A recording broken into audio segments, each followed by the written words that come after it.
Good morning. It's nice to be with you again in our more compact version of learning the Bible. I really hope that you're enjoying keeping up with me and thinking about some of these verses and memorizing some of these verses, and I hope that they are a blessing to you. Today I was thinking about John 3:16 through 18. Everybody knows John 3:16. I'm going to get to a funny story about that in just a second, but I'm really concerned with the verses that come after it. But John 3:16 through 18 says this: "For God so loved the world that he gave his only begotten Son, that whoever believes in him shall not perish, but have eternal life." 17, "For God did not send the Son into the world to judge the world, but so that the world might be saved through him.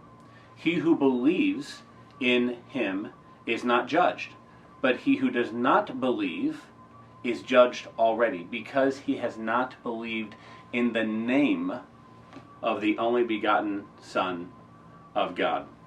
Before I explain the verse and what I'm thinking about, I've got to tell you a funny story. And we actually had to do an outtake on this one, if you can believe it or not, about John 3:16. I mean, everybody knows that, and I messed it up. Maybe one week we'll just send the outtakes to you of everything that didn't go quite right. But nonetheless, I struggle with memory verses and saying them as well, like many of you. But I was in class one time for an assignment. The assignment had nothing to do with me, so I came to class and I was kind of in kickback mode, and I was just there to listen and to observe and to give my classmate some feedback once he was done with his sermon. He was performing his sermon that day, and those were really stressful days for the people that had to do it. So I was on total autopilot, to say the least, and he started to talk about John 3:16, and he started to talk about how we all know that one. And of course, out of the 20 people that he could pick in the class to go ahead and say the verse for him, he picked me. And it wasn't like I wasn't paying attention, but I froze like a deer in the headlights, because I'm sitting there saying, "Hey, you're the one who's supposed to be speaking about these things. I'm in listening mode right now. Leave me alone." So I really never lived that down, because he expected me to say it and I couldn't say it. And even the teacher came out and said, I think I should dock your next sermon a little bit, because you don't know what John 3:16 says. And but anyway, we know what John 3:16 says, don't we? We know it in concept. We've memorized it in Awana.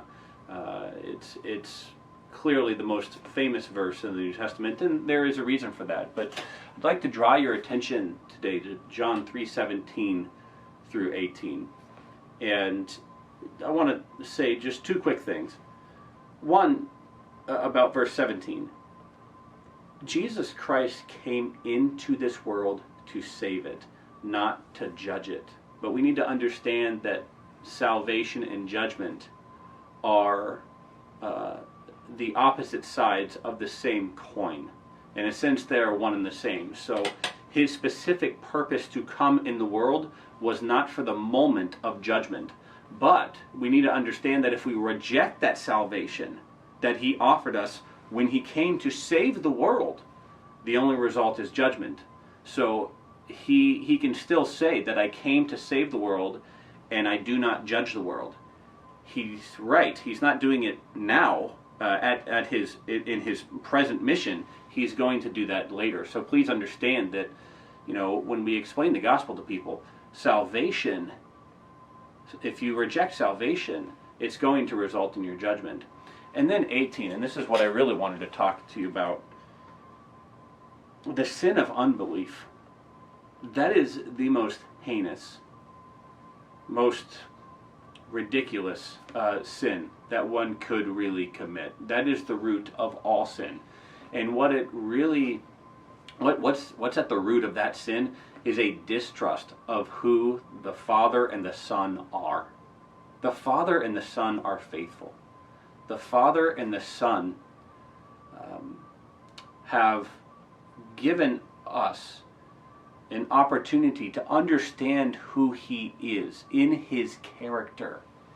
And to reject God, to reject what he says about his own character, I can't think of a worse sin than that. In fact, I'll tell you a quick little story. I was listening to a Charles Spurgeon sermon recently, and he spoke of a young man who was in seminary training, and he went up to a group of other young men in that seminary, and they were talking about whether it was a sin to disbelieve God. And this one individual came up and said, "Of course it is.